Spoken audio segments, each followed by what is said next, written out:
Well, a very good morning to all of you, dear friends. It is wonderful to be together around the word of the Lord. That's what makes us to be a church. It's when believers gather around the Bible.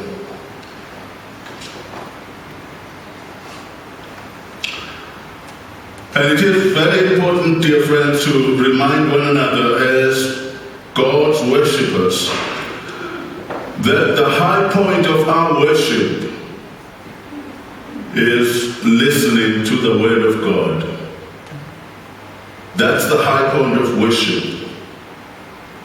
So when we come together, we come with that attitude, prayerfully asking God to remove any form of pride that may hinder us to hear from God.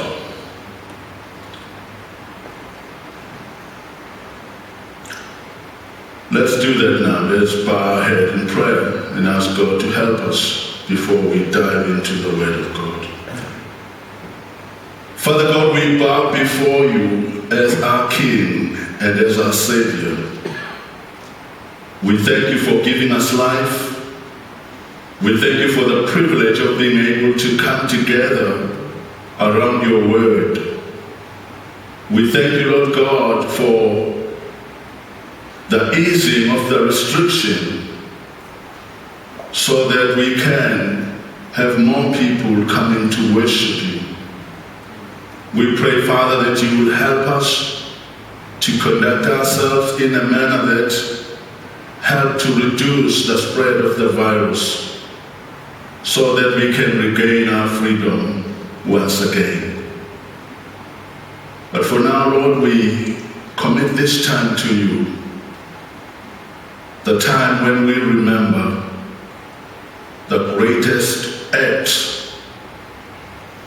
of God reaching down to us in Christ. Soften our hearts, we pray, and open our ears and help us to take it in. We ask that you will magnify and glorify yourself as Lord, as you meet with each of us at the point of our needs. Please touch us the only way you can touch us. Heal us, establish us in the faith, set us free, and fill us with the joy of our salvation, we pray. In the strong name of our Lord Jesus. Amen. Well, dear friend, I would like to say this right from the beginning. On Sunday, I forgot to remind you, those nice design boxes there, look at them, they're really beautiful. The reason why they're so beautiful is so that they can attract your attention to drop your collection there. And as Eric reminded us, the collection of today is going to our college, George Whitefield College. It's a very important ministry, and we support it every Easter. So please be generous toward that. Every cent will go to that, to support our training center, George Whitefield College. Well, please keep 2 Corinthians chapter 5 verse 16 to chapter 6 verse 2 open. We're going to be working our way through these verses today as we continue with our Easter series, the 360-degree view of the cross of Christ. Last Sunday we looked at the foolishness of the word of the cross to the perishing world. And today we continue with that. And the title of the talk today is The Fatal Reconciliation of the Cross. Without the cross, there is no reconciliation with God. So we're going to focus on that. And it is very important always to remind ourselves as to how we got into this mess. that demanded the death of Jesus Christ for our salvation. Our forefathers, our foreparents, Adam and Eve, sinned before God. They sinned willfully, eyes open, driven by rebellion and self-interest.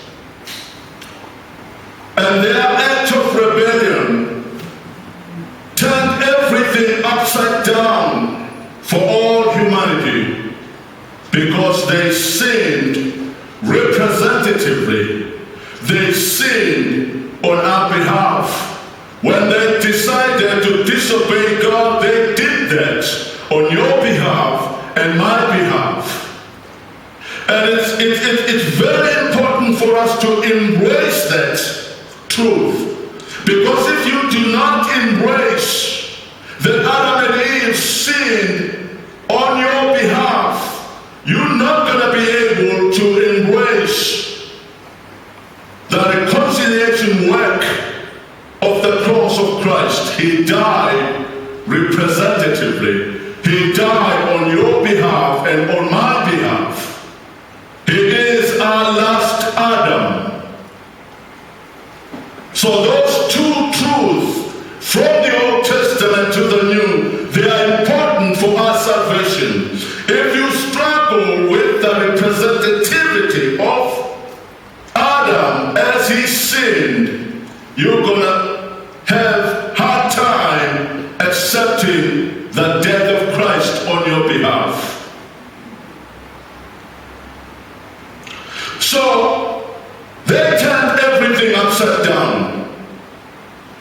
Eve followed the snake. For all creatures, you don't have to be a woman to do that. They lack animals. I couldn't understand that. She followed the snake, and Adam followed Eve, and no one followed God. And that was the beginning of cosmic rebellion. They fell from the pinnacle of innocence and intimacy into the pit of guilt and estrangement. In an instant, Adam and Eve had passed from life to death, from sinlessness to sin, from intimacy to alienation. Adam's rebellion has been the lot and practice of all of us, apart from the saving grace of God. And our rebellion, dear friend, has been countered and matched by the wrath of God against sin. So Paul writes in Romans chapter 1 verse 18, where he says, "For the wrath of God is revealed from heaven against all ungodliness and unrighteousness of men, who by their unrighteousness suppresses the truth." And in Romans chapter 6 verse 23, the verse that we all know, the wages of sin is death. So this is the fearful reality of universal alienation that lies behind and framed our passage this morning, 2 Corinthians chapter 5 verse 16 to chapter 6 verse 2. And this is the great passage for reconciliation. Just in 3 verses, reconcile or reconciliation is mentioned 5 times, verse 18 to verse 20. And there are 2 main points I'd like to focus our attention to this morning from our passage. The first main point is that reconciliation is God's work alone. We contribute nothing to that except the mass that necessitated it. That's our contribution. It is God's work and His work alone. And Paul helps us to understand that.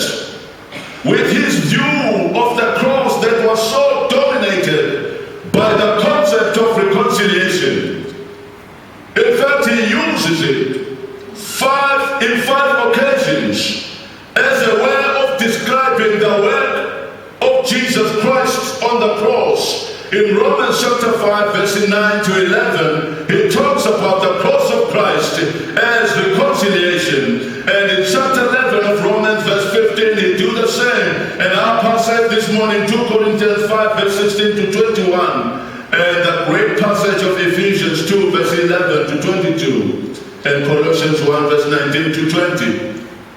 He focuses on the death of Christ on the cross. And he helps us see that that was God reconciling us to himself. To reconcile is to bring enemies into a state of friendship. People that could not stand each other before. And to overcome alienation and to create relationship. That's what reconciliation means. And in Romans chapter 5 verse 10, Paul says, for if while we were enemies, we were reconciled to God by the death of his Son, much more now that we are reconciled, shall we be saved by his life. Underline that God took the initiative of reconciling us to himself while we were his enemies. That's the stage of an unbeliever. An unbeliever is an enemy of God. And John, the Gospel of John 3 helps us to understand that God is actually angry with that kind of persistent in rebellion, refusing to repent and receive forgiveness from God and reconciliation that comes through Christ.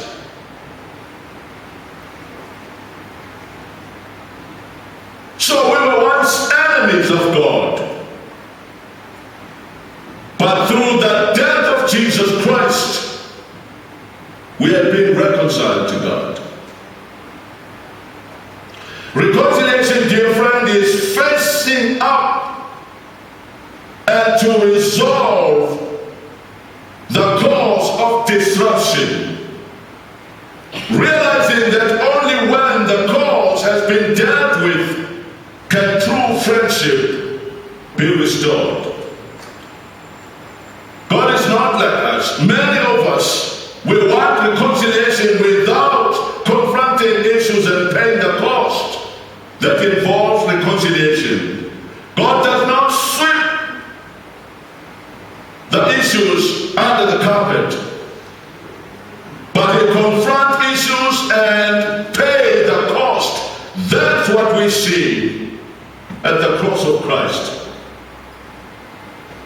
We sinned against God, and the law of God said the wages of sin is death. The soul that sins will surely die. And God stepped into our world in the person of Jesus Christ to die in our place. Of course, this is not a big deal if you do not understand how big God is, if you do not understand how holy he is, if you don't understand how full and complete in and himself he is. He does not need us. He wants us. So for him, he could have decided to deal with this in many other ways, but I take it that there was no other way. That's how destructive sin is. We messed it up. Don't you like that? He's not like our grandparents. You make a mess, they clean it up for you. You make a mess, you clean it up. So a person has to come and clean up the mess that we made. And that person was Jesus. He had to be born, he had to become like one of us. He had to grow up, he had to learn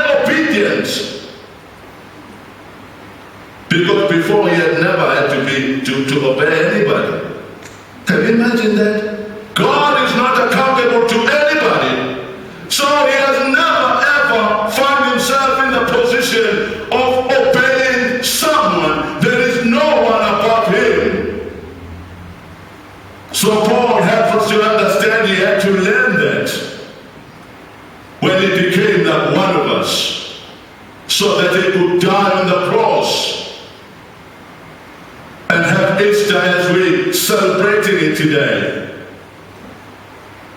That's a big deal. God died on the cross to deal with my mess. God became that me in order to come and clean up my mess as a human being. So without confronting issues and paying the cost involved, there can be no reconciliation as far as God is concerned. There are three things that I'd like us to notice here in verse 18 to 20. Number one, sin is our problem. We have the problem of sin. That what separates us from God. So the cause of our broken relationship with God is sin. And Jesus came to deal with that. Look at verse 19 of chapter 5 of 2 Corinthians. Paul says, in Christ, God was reconciling the world to himself, not counting their trespasses against them. So when Jesus died on the cross, Paul says, God was reconciling us to himself. Because we were still enemies, he was not counting our sin against us.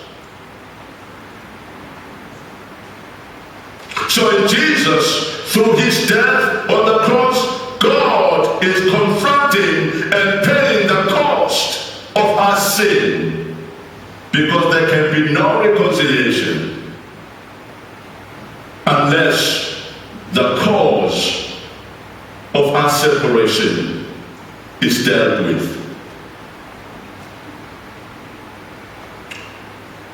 Number two, God is the reconciler. Look at verse 18 again of 2 Corinthians 5. All this is from God. We have no contribution to it. When it comes to the reconciling work of Jesus Christ, that's God's business.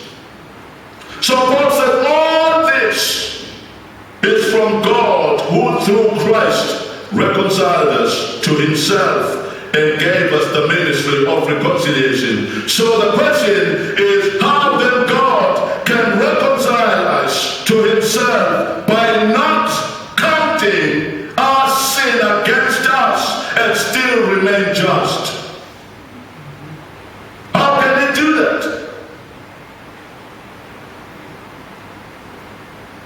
The Bible tells us. Look at 2 Corinthians chapter 5 verse 15. And he died, talking about Jesus, dying on the cross. Paul says, and he died for all. Do you see that?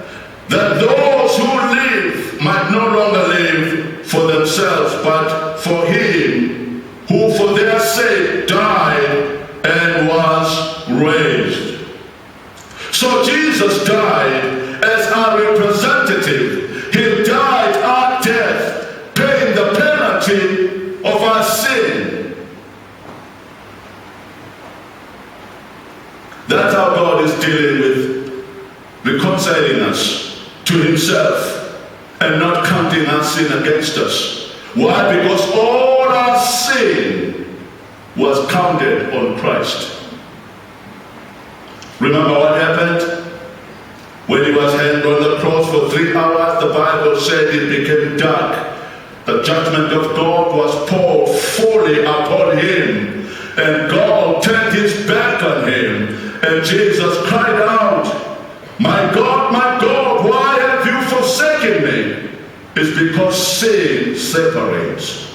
When our sin was poured on Christ, God had to separate himself from Christ. For the first time, that's how bad sin is. It still does that job. Never play with it. It's got one purpose in mind: to separate you from God, or to separate you from your spouse, to separate you from your friend.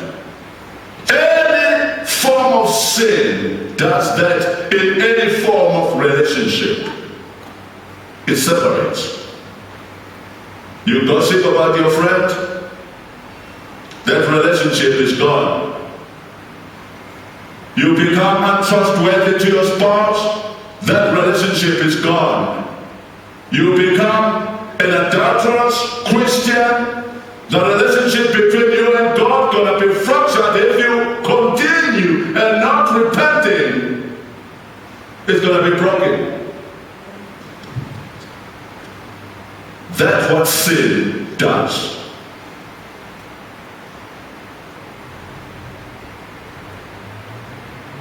Sometimes you hear people that, oh, I'm so sorry, I cannot live without doing this. There's nothing like that. You won't live without doing it, not that you cannot. You can. The question is, do you want to?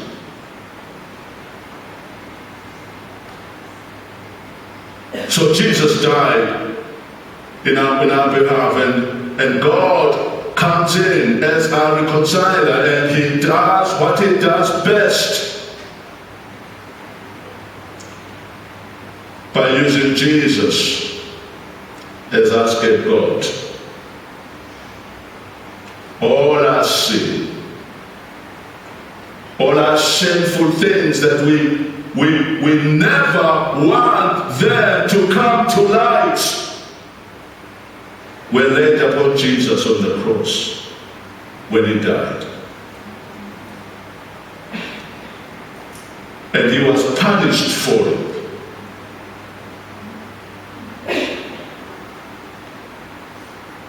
God left him so that we who deserve to be rejected by God, we can be accepted.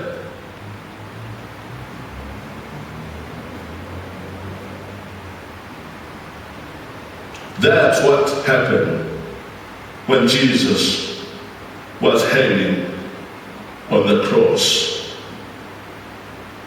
So God is the reconciler. We do not contribute anything except necessitating it. Necessitating the problem that caused Jesus to come and die. So he died our death. We're going to see that more clearly when we look at verse 21 of 2 Corinthians chapter 5. So reconciliation is not something we do, but it's something that God has done through Jesus Christ on the cross. So therefore the ministry that we've been entrusted with, the ministry of reconciliation, is not telling people to reconcile themselves, but it's telling people that God has reconciled the world to himself.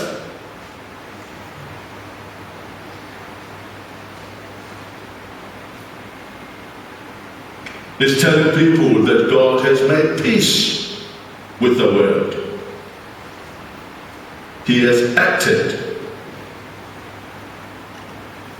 on his own because of his love for us. And he did that while we were still enemies. There was nothing likable about us.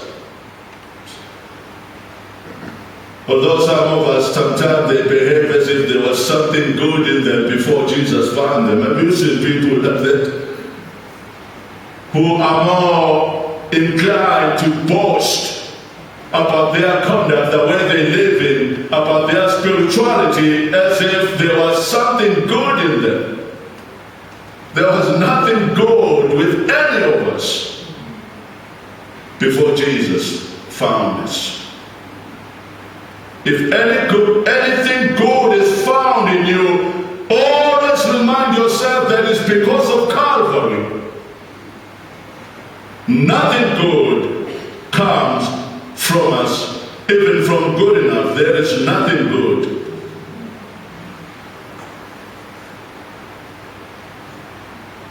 Number 3, believers are messengers of reconciliation. Okay?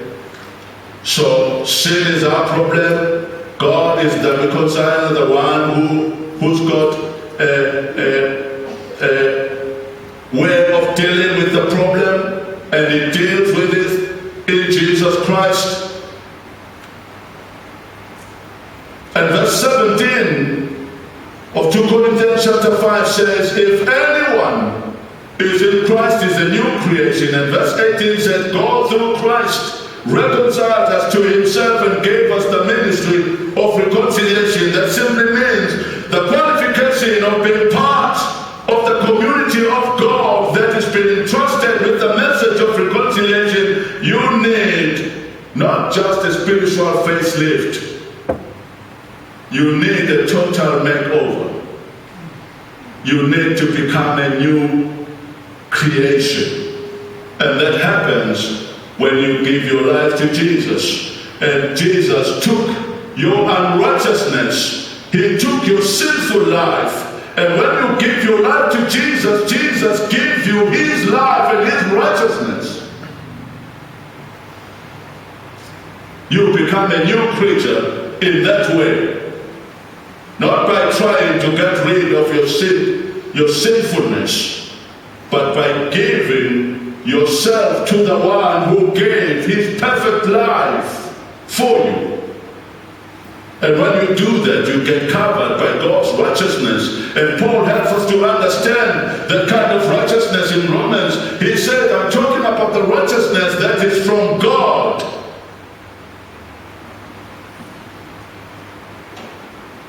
So in verse 20 he says we are Christ's ambassadors. God is making his appeal through us as his ambassadors. So everyone who is in Christ is entrusted with the message of reconciliation, which is Christ crucified, the message that is foolishness to the perishing world, as we saw on Sunday. That's the message that we've been entrusted with. That's the only message that saves men and women from their sin. The preacher is the messenger of reconciliation, and the church is the community of reconciliation. And the Apostle Paul, of course, here is using the analogy of the ambassador of another country. And we all know that if your country is powerful, you've got more power as you represent your country in the country that you might be in. You act not on your own. You act on behalf of your country. You speak with the authority of your country that has been delegated to you by your government. And so, as such, Paul did not speak in his own name or act in his own authority. And as such, we do not speak in our own name or in our own authority. We open the Bible as we do in this morning and let God speak to us. That's what preaching is. So, when Paul spoke, God spoke. And it should be the same. When we stand here and speak, you should hear God's voice speaking to you through the pages of the Bible. So Paul is not saying reconcile yourself to God, but be reconciled. It sounds more passive. Be reconciled by God. It's God who's reconciling the world to himself. In other words, Paul is saying receive God's offer of reconciliation. receive it.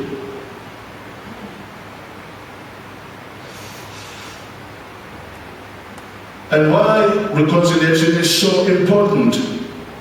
It is because there can be no peace. No one can have peace with God without reconciliation. In the book of Romans chapter 5 verse 1 to 11, Paul deals with that. He looks at the atoning substitutional death of Jesus Christ as the means to bring reconciliation and peace with God. Without that, there can be no peace with God. So when you look at the cross, you're looking at the sin-removing work of Christ and also reconciling work of Jesus.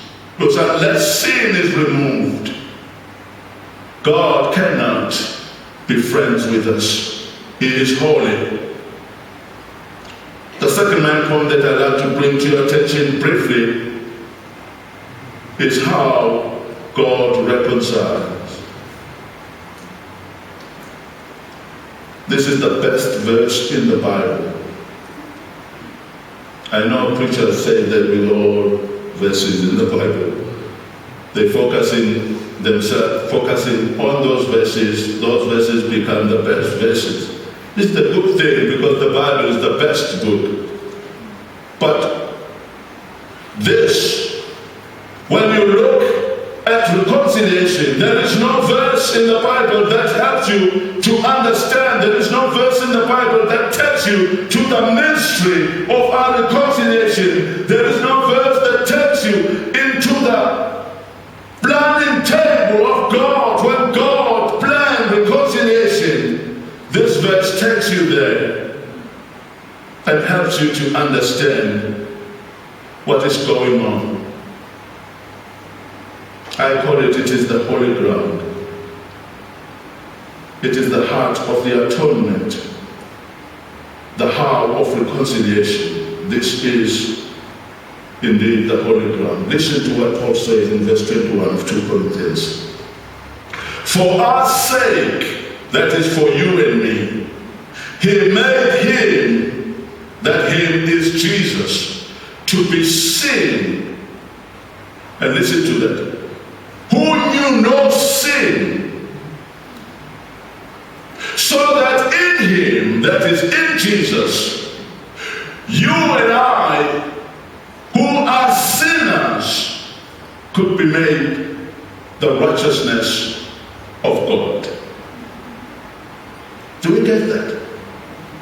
When Jesus stepped into our world and became like us, he did that to be the last Adam, to start the new nation of obedience. So all of those who trust in him, just like all of those who were born by the will of man, because of Adam's sin, they are born sinners. Those who trust to the last Adam, Jesus Christ, they become righteous before God. Do you get that? It's got nothing much to do with you. It's got nothing much to do with me. It's got everything to do with what I do with Jesus. If I trust in Jesus, I can't give him the righteousness of God. Because Jesus took my unrighteousness. So here's the deal. Paul is saying, when Jesus was hanging on the cross, he was trading. Okay? He was trading his righteousness for our unrighteousness. He was trading his life for our death. He was trading his holiness for our sinfulness.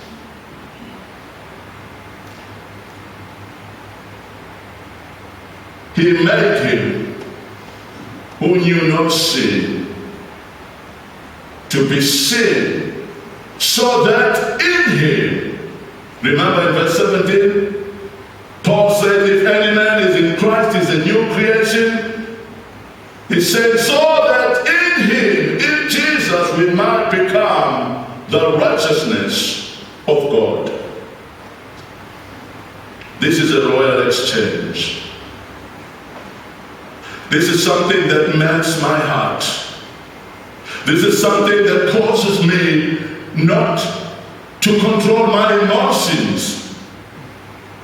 To think that God the Son, the creator of the universe, the King of kings and the Lord of lords, the Holy One, was made sin in my place. It reminds me of the story of the two identical boys, twin boys who grew up and they all attained good education, and one became a doctor and the other one, he just became a rebel. And he was gambling, stealing, killing people. And one day he was chased by the police because he just killed someone. And he ran to tell his brother in the hospital. And his brother took his coat, dust coat for doctors, white clean coat. He gave it to him. He said, clean up yourself and wear my clothes and act like you mean. I will take your clothes and go and meet the police. And he did that. Fortunately, his brother was a criminal with all the qualifications of being a doctor. He continued his life, and his brother took his place and served the sentence that was for his brother. He served the sentence of the crime he did not commit. That might give you some little bit of understanding of what Christ did. Nothing can match that, of course, because of who Christ is.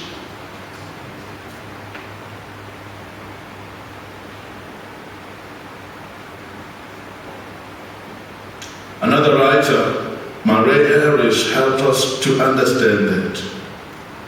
He said it seems Paul's intent to say more than that Christ was made a sin offering, and yet less than he became a sinner. So complete was the identification of the sinless Christ with the sin of the sinner, including its dire guilt and its dread consequences of separation from God, that Paul could say profoundly, God made him to be sin for us. He knew no sin. Think about that. The eternal God, the Son, creator of the universe, the Holy One, was made sin for you and for me. He took your place.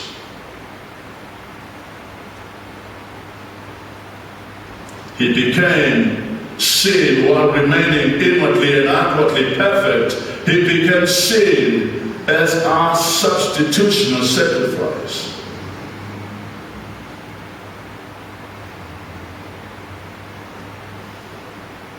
And that is what happened on Good Friday. Those 3 hours when Jesus was hanging on the cross. He traded his righteousness for our sinfulness, his innocence for our guilt, his life for our death. And then in verse 6, in closing, chapter 6, verse 1 and 2, Paul urges us not to receive the grace of God in vain. saying working together with Him, that is working together with God, then we appeal to you not to receive the grace of God in vain. For He says, in a favorable time, I listened to you, and in a day of salvation, I have helped you. You may be asking, how can one receive the grace of God in vain? Failure to live and suffer for Christ is failure to understand salvation and grace, and it amounts to receiving the grace of God in vain. Why? Because it doesn't empower you to say no to sin.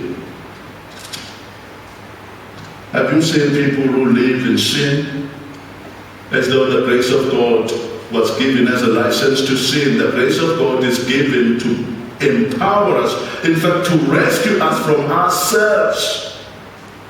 That's what the grace of God does.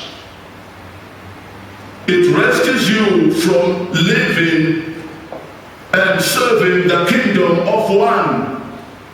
By the way, that's how we are born. We are born as small sovereigns. You know, you see that even on the little baby. I know, because it's so cute, and you've been through hell bringing him or her in this world. You think that's an angel. It's not an angel, it's a little sinner. That's what babies are. And they come with the intent of saving their small sovereign kingdom.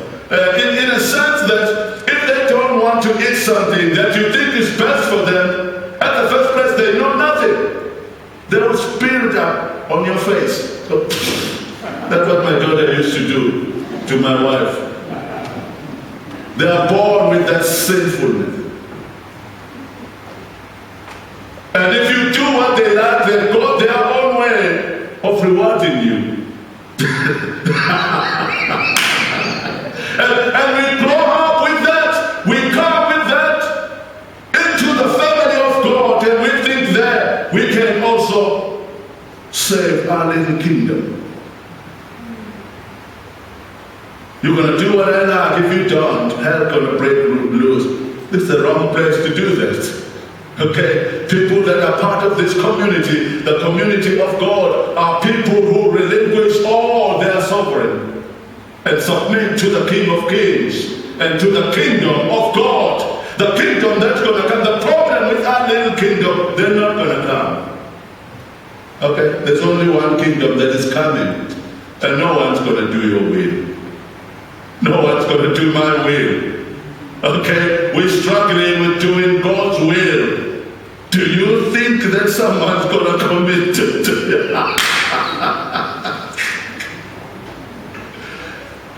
That's how sinful we are. So, Paul says we must not receive the grace of God in vain. And we can't do that. And if you're not a believer, listen to this. In chapter 6, verse 2b, Paul said, behold, now is the favorable time. Behold, now is the day of salvation. Today is the day of salvation. If you're not saved, you don't have to wait for it. God's salvation is available to all of us right now. And Paul said, I appeal to you on behalf of Christ. Do not receive the grace of God in vain. Behold, now is the day of salvation. Now. And if you're not a Christian, it's time to come home to Jesus. That's your home. Jesus is the home of all the rebels who have discovered that their kingdom will never come. It's only one kingdom, that is the kingdom of God, that is coming.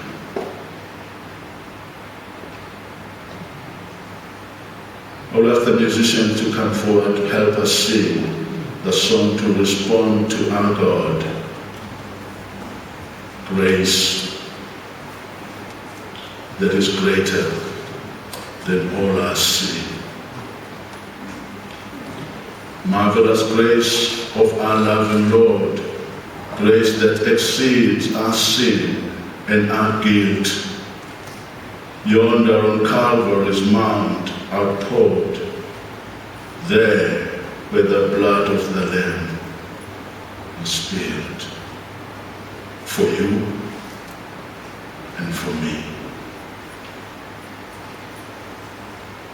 God died for you. That's what gives you and I value. Do you know how valuable you are? Look at the price, the tag price that is on you. The blood of Christ, the blood of God himself. That's what will make this thing to be valuable. This pulpit, you might look at it and think that it can cost maybe 1,500, but if I put the price that I'm going to pay for it, that becomes the value scale of it. If I put 20,000, that's the worth of it. Let's stand and respond to the grace of God fully displayed on the cross of Jesus. Grace that is greater than all our sin.